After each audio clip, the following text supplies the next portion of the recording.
Welcome back to the Exposure Ninja Digital Marketing Podcast. My name is Jess and I'm joined by the wonderful Tim Cameron Kitchen. For today's podcast, we are going to be talking about how to 10x your conversions like a $5 million business.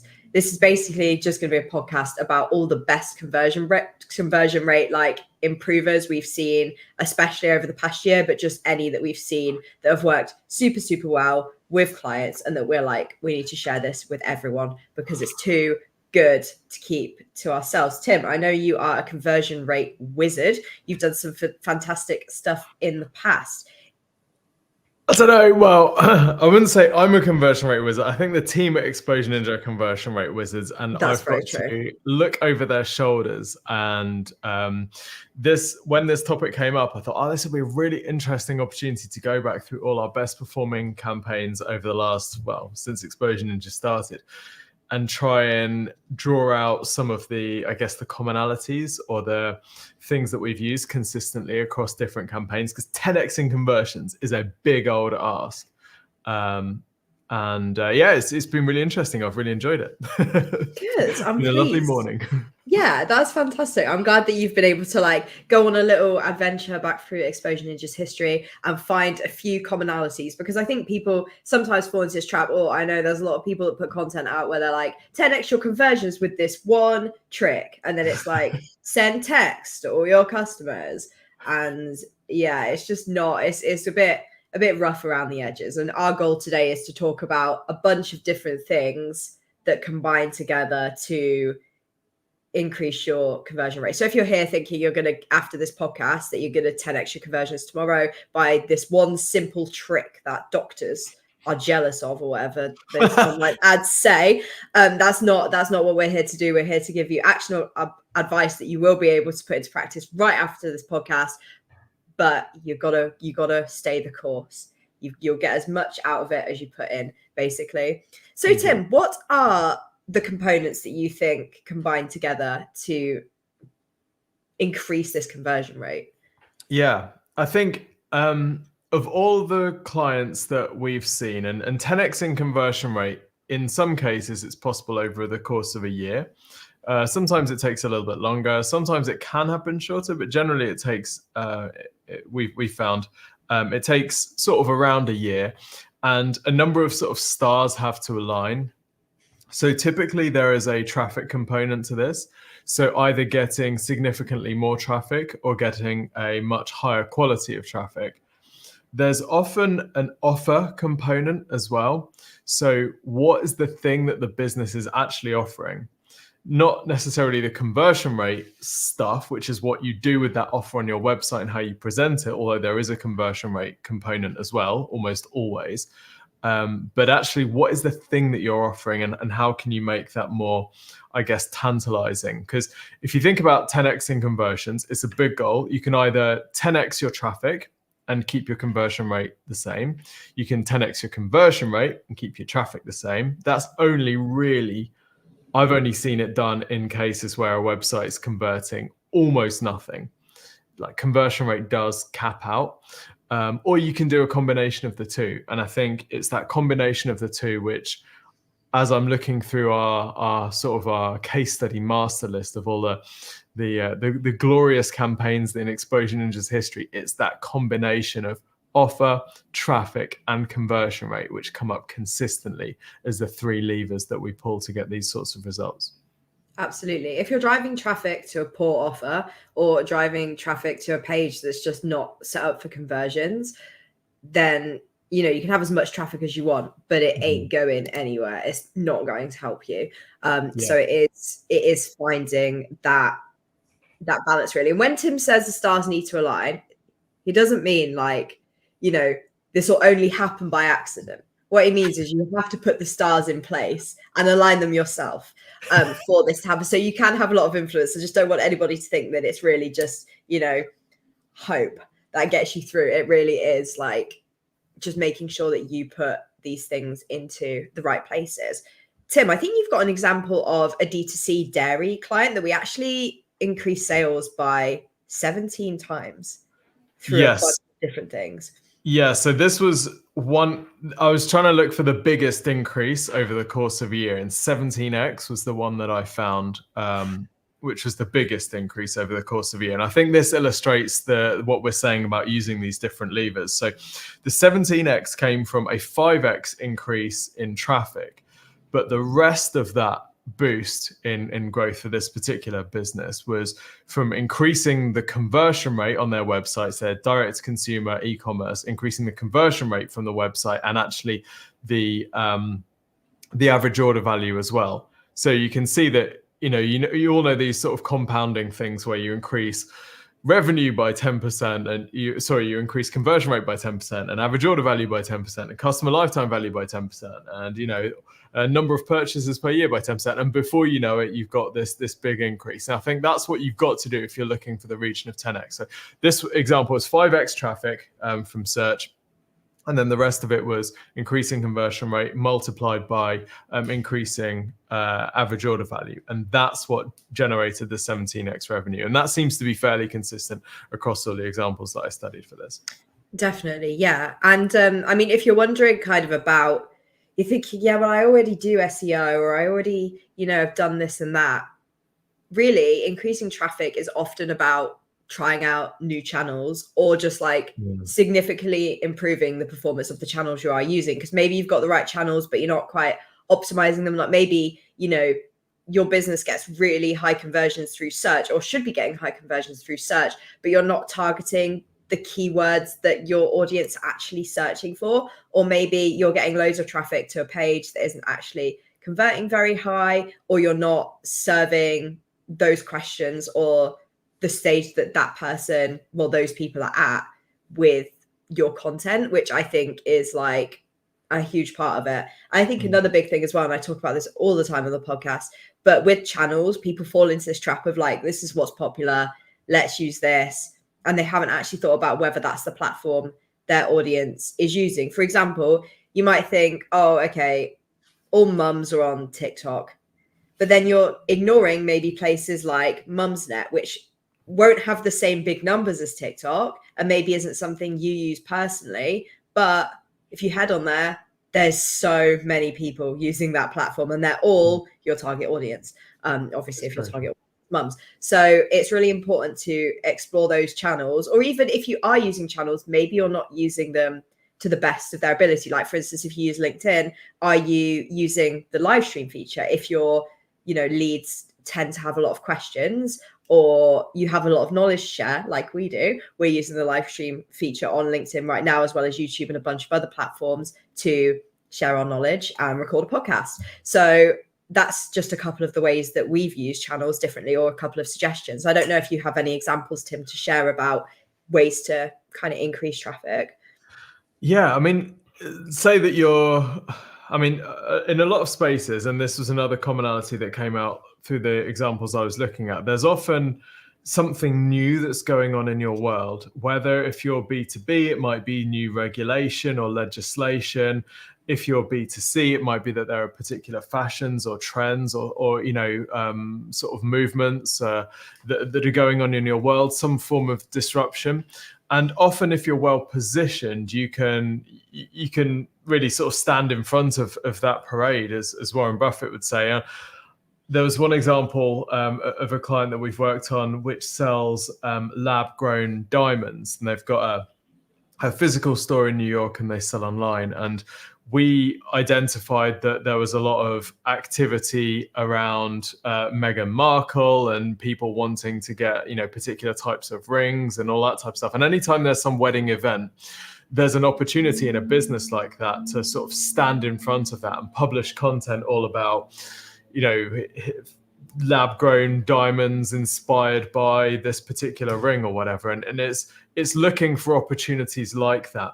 And another example would be, we've got a client in the accreditation space, and every time a new accreditation comes out, we build a bunch of content around that accreditation, knowing that this is something new in their world. People are going to be searching for it. If we can stand in front of that, if we can get some ranking and visibility for a keyword, a trending topic that's going to go up, we know that that's something their customers are looking for. Other examples would be, We've done a lot of work in PPI, the payment protection insurance, back when that was a big thing. And that was something where we could get a website or, ranking for a particular topic, knowing that there was going to be more and more coverage in the news and that search volume was only going to increase about that. And if we positioned ourselves properly and we got some visibility for those types of searches, that sort of rising tide would help our client get more leads. And it did. We did really well for some of our clients in that space. So I think I'd say to people, if you want to significantly increase your traffic, look for topics or look for trending things that are going to be happening over the next year that you can stand in front of, and then position yourself well for those, knowing that there's going to be so much more interest. You don't need to be a genius. If you're jumping in front of a trending topic, that sort of momentum is going to carry you. Yeah, and there's so many different ways you can do it. Like during 2020, we put out a bunch of content about remote working because we knew, our clients are businesses, and we had knowledge that would be really helpful to them because we've always been remote, completely remote, and except for one stint where we had an office and it was just poor show all round. But according to Tim anyway, but we had this knowledge that we could share. We had this real credibility, and even though it wasn't directly related to our offering, it was actually related to the people we're offering stuff to, who were probably going to need to start marketing in a different way and start handling things in a different way with their clients, and maybe needed marketing from us. So that was kind of how we sort of trend jacked, I guess. But kind of, a little bit outside of our normal day-to-day kind of content that we put out. So there's plenty of different ways that you can jump in front of trends and be carried along by them. To help you get traffic. I think that's a great point, Tim. The next thing that we wanted to talk about was your offer.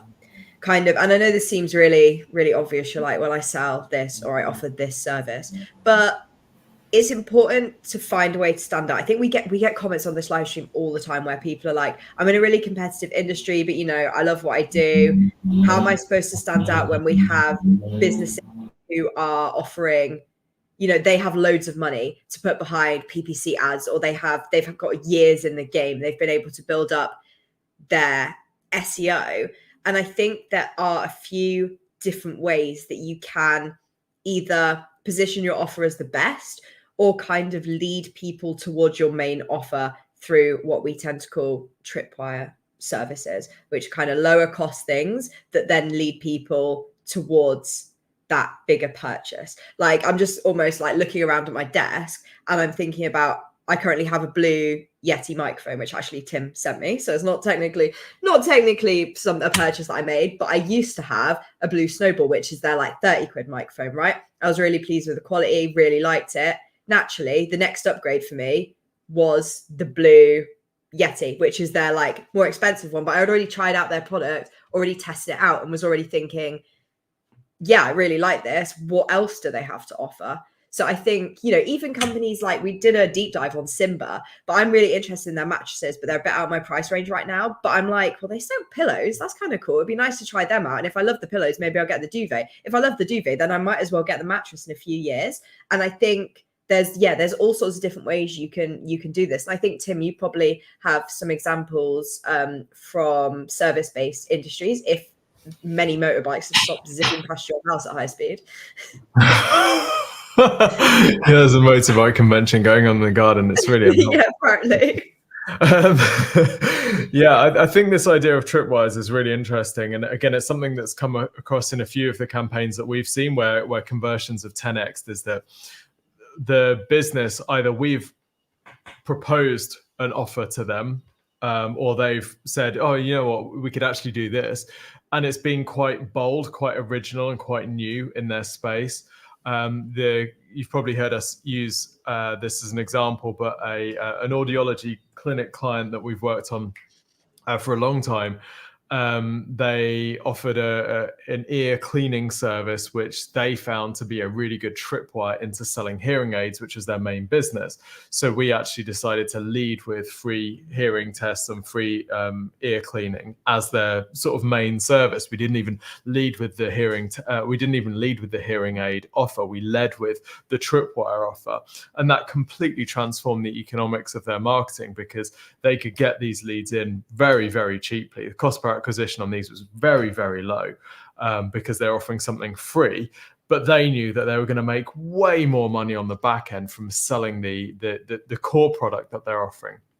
And we see this sort of throughout our history, whether you're working with, in legal claims, for example, offering a free case assessment. Well, that's something that people are a little bit wary about doing, because they've got to invest time in delivering that service. They've got to invest time in getting to know that client and doing some work with them. But actually, the number of those case assessments that turn into active cases mean that it totally makes sense in some spaces to offer that as your front end offer. So I think being a little bit bolder with your offering, if you're targeting a goal like a 10x increase, being bolder and being a little bit more aggressive and just testing something which on the surface may not make financial sense, but if you know your numbers on the back end and you know that Simba pillow purchase is going to turn into a mattress purchase in 1 to 2 years at a 20% likelihood, well, then you're basically just breaking even on the mattress purchase, even if you sell this pillow at a loss, knowing that it's a sort of loss leader to get you in the front door. So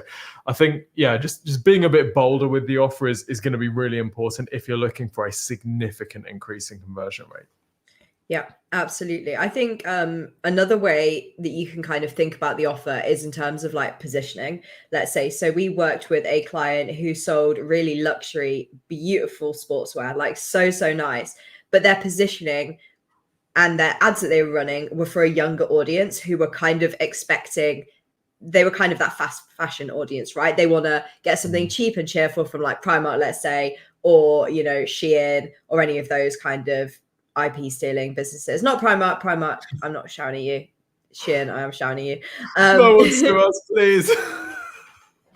But they were just not really targeting the right people. And when they redid their positioning to go for this luxury angle, that was just such a much better fit for them, because then people landing on the website expected that cost, right? They knew how much they would be paying. And that's another thing. Like, don't be afraid to position yourself as the luxury option. Like, that's absolutely fine, as long as you know who you're targeting and that you can explain why your products are better than the cheap option, then go for it. Like, I think, positioning is super crucial in this as well.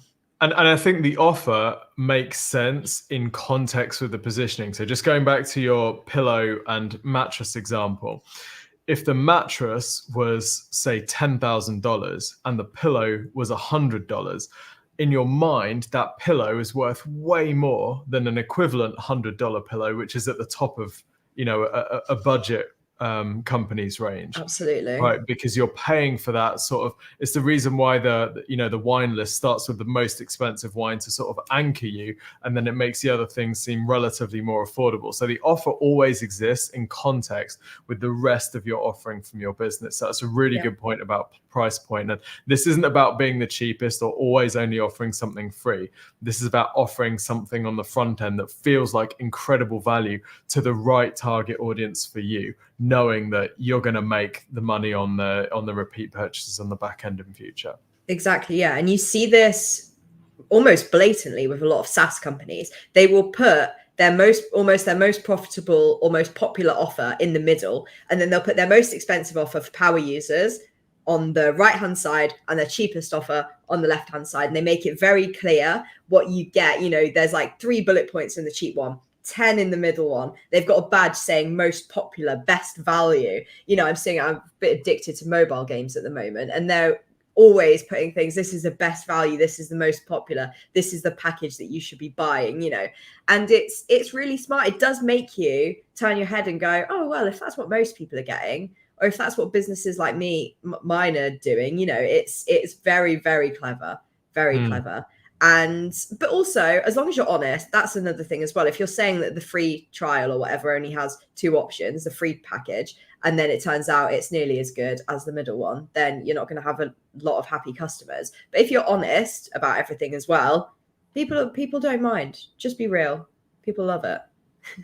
Very true. It's very true. I'll tell you, like freemium mobile gaming and freemium apps, that is so many conversion lessons in there. It's a beautiful world. I mean, it's a terrible world because you see people get sucked into rabbit holes. But anything. Oh yeah. Yeah. Anytime there's a rabbit hole, there's someone clever on the rabbit hole designing board. Absolutely. Yeah. I'm playing this game at the moment, totally fascinated by their conversion rate optimization, because there's little notifications popping up, limited time deals. They do every trick in the book. If you want to get some lessons about conversion rates, go play some mobile games right now, because trust me, it's extreme. It's too much. And that puts a lot of people off, I think. But there's a lot of very smart lessons there for sure. Which brings us quite nicely actually on to the final conversion, how we're actually getting people to make that final commitment. And this can really vary. I've fallen into this trap this morning, Tim. I brought an Estrad razor. Finally, I've been talking about them for months. And what actually triggered me was I got an email about a limited edition razor, which was more expensive, was curious about it, went on the website, looked at other colors, saw they were cheaper and thought, oh, go on then. And then finally converted. And that was just because I've been on their mailing list for a really long time. I haven't had an email from them for a long time. And then I've been thinking recently, I really think I should end up buying from Estrad. I think they're a good product fit for me. And then I got an email this morning and was like, oh, all right then, sure. But yeah, I just think it's quite interesting, really. But I thought that was quite a fun little example, because we've talked about Estrad quite a bit on this channel before. It's just a company that has really great positioning, really good subscription model, and a bunch of other stuff. And, I got add-ons this morning. I was like, because I feel like I've done the research and I feel really connected to the brand at this point, because I really like their positioning. And I was like, I will get that extra thing because I really like you guys. And I think that's, it's amazing the different ways that you can bring people in, and how the journey can differ. Like, it was a £15 purchase, but it still took me an extended amount of time just to get sick of my current options, to be like, right, I'm becoming a new customer. So we'll see how that goes. I'll keep you updated, podcast squad, on my Estrad journey. If I say a subscriber, if I don't, and kind of talk you through. I don't know. They're just such an interesting company in terms of their positioning and marketing. They're quite a good one to kind of bring up. But we're getting distracted. Tim, your thoughts on the conversion rate and the final conversion? Just on Estrad before we move on, I think that's another example of, we looked, was it last week, at Loop earplugs? And yes, another one of those businesses where I feel like it's a new trend of their values as part of their marketing, as part of their positioning. This is almost, rather than being product focused, it's actually, here are the values that we have as a company. We sell generic product X to people that share those values. And I think as society becomes more polarized and we get very sort of niche channels and niche beliefs in our society, I think we're going to see more and more of this. Even some mainstream companies are doing this right now. And I think it's a really interesting direction for the world to go in. I think we will, depending on what's going on with the US election, we'll start to see more US D2C brands that are just, well, you already see this already, but you'll see more D2C brands in the US that are just like, whether they're leading with an American flag and that's their sort of their symbol, or whether we're leading with, I don't know, whatever. But we'll start to see people who are just targeting an audience based on their beliefs rather than their needs or their problems. Back to conversion rate.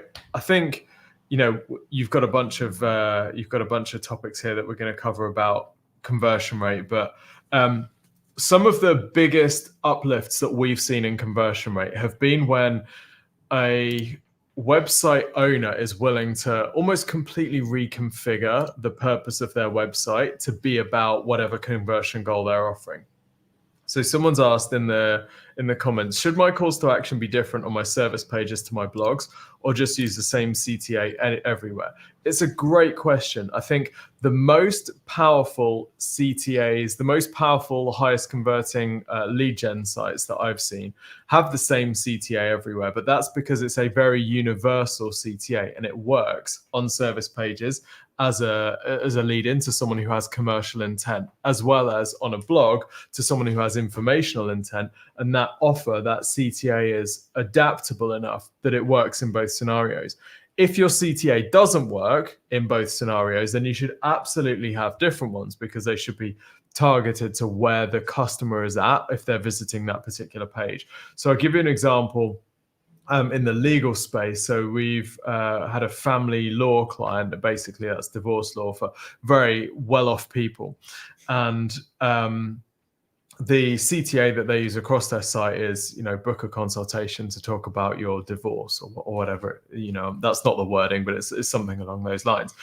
Now that works on their service pages because people are looking into, divorce lawyer, wherever, but it also works on their blog because if we're writing a blog post on their behalf, we're targeting a topic which is going to be searched for by somebody who is in the process or who's about to embark on their divorce journey. So it makes sense to offer that CTA there. In another example, we've got a client who sells laser. It's very, very B2B, very, very B2B, laser sensing equipment. Now, the CTA on their product pages is buy now. That is totally inappropriate CTA to use on their blogs, because the blog topics are talking about the problems that their customers might be having instead. So in those cases, we want to use like a download guide, or we want to use basically a join our mailing list is the goal, but we don't want to call it that because that is very unattractive. So instead, we're going to call it something else. So I think it depends on your particular business and where your customers are at, but making sure that you've got a really well-optimized CTA, and the CTA is the goal of every page on your site, is really key if you're going to hit these sorts of numbers. Absolutely. Yeah. We've had a question from the Tuesday Club on the live stream about, they said they're getting like 10 plus newsletter signups per day, but having trouble getting them to convert. This advice is very much still tailored to you, making sure that what you're sending in your emails is really valuable and also has like a relevant CTA is really, really helpful. So for instance, if you're talking about an offer you have on, then, buying now is a great CTA to have. But if you're sending emails about, so it's HR SaaS, if you're sending messages about increasing employee productivity, they might not quite be ready. They might need another CTA before you kind of get to, here's the software. So they might need maybe more information. Maybe you should link them to a blog on your website or something like that. A website I wanted to highlight that is really good and also not great at doing CTAs is Purina, which sells pet food. I wrote about them for a knowledge base a while ago. And they have some amazing CTAs. So they will have if they have a blog where you can search what dog do you want? You click on their blog, or what's the best dog for me? You click on their blog. They have a quiz, a really detailed quiz that tells you what kind of dog you should have. Apparently I should have a corgi, which is great news because that's the dog I wanted anyway. But that's really interesting, right? And then they also have blogs which are like the first night with your new puppy, for example. And for some reason in that blog, they were not advertising any puppy products, just random food that they offered. But then they also had an amazing email sign up CTA for a specific mailing list that's just for new dog owners who specifically have a puppy. So that's great. But the fact that they were they were promoting food, I think it was, but they hadn't even mentioned that you might need maybe different food for your puppy's first night, maybe a bit of food from their old, and then transition them onto our Purina, start them right, puppy food or whatever, I don't know. And there was definitely missed opportunities there, but they have a lot of really good conversion rate stuff for people all different stages of the funnel, and also just people who need different products. If somebody with a senior dog who hasn't thought about senior food before might transition to using Purina instead, there's articles about that. It's just very, very, very, very interesting the way they do stuff. Don't get everything right, but they do get a lot right. No, they got a terrible homepage page title, but yeah. But I think this leads on to something else that I know you wanted to talk about, Jess, which was getting featured in the sorts of places that people are going to look for advice when they're close to converting. So if you're selling something, maybe like HR SaaS, or maybe like some of the other questions that we've had from people where your customer has not bought this thing before. If you're a new dog owner, for example, if you're looking for which dog breed should I get, you're probably a new dog owner, so you probably don't have any loyalty to a particular brand. So this is the perfect time for a dog food company to get you in their world, wrap you up, give you all the advice that they possibly can, and start indoctrinating you about the quality of their product. And this is another thing that we've noticed with our clients that have seen 10x increases in conversion, is that if we get them featured in spaces where, let's say, I know some of the ones you've got here, like, should I buy an air fryer? If you're selling air fryers, obviously, not if you're selling dog food, but if you're selling air fryers, getting featured in articles that are ranking for that term is a fantastic way of getting good quality traffic, because these are people who are looking for third-party expertise. There's an example of a client of ours. Actually, the lab-grown diamond one is an example. We got them featured in a whole bunch of websites about how to choose engagement rings, like wedding-focused websites about how to choose engagement rings. Because normally when you're buying an engagement ring, you typically haven't done it before. Some people have, but even if you've done it before, you haven't done it loads of times, probably, unless you're like, I don't know, someone like Bernie Eccleston or one of these old dudes. But Bernie, please don't see me. Oh, he's in enough legal trouble at the moment anyway, isn't he? But anyway, getting featured in those sorts of sites is a massive source of credibility, but also the quality of that referral traffic that you'll get from those links is so high, because there's third-party social proof. If someone's listed you as like the best source of diamond rings or whatever, then that traffic, that person, they know no better than to just, okay, well, if they've said they're the best, great, I'm at least going to check them out. So we find that type of referral traffic can be really valuable. So just having a look at where your potential customers are getting their advice from, and if there are articles that are ranking consistently on Google or being shared a lot on social media, getting your business or your products featured in those articles can be beautiful.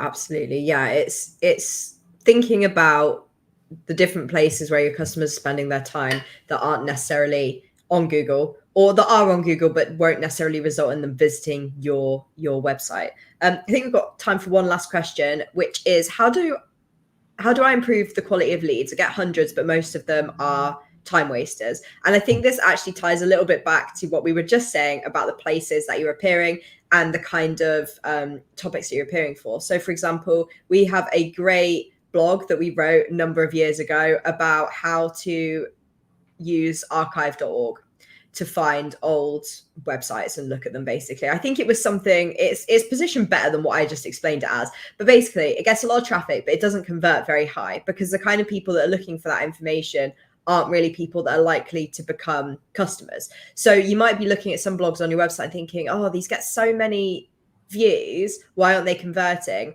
And it could be that they're not quite ready to convert, and maybe you need to suggest to them that they join a mailing list, or maybe they need a guide that teaches them a bit more about the topic that they're looking at that isn't converting very high, but also kind of moves them close to conversion. Or you need to reevaluate your keywords in the places that you are appearing and make sure that these are the right places, because you might be spending thousands a month on Facebook ads that are getting you loads of traffic but aren't getting you any conversions. And it could be that Facebook isn't the right place, or it could be that your ads just suck and you need to improve them to, bring in the right kind of people. Like we were saying, we had this client who had gorgeous, expensive luxury fitness wear, and their ads at the time were kind of targeting this younger audience who thought that the products were for them, landed on the site, saw the price and thought, that is not for me.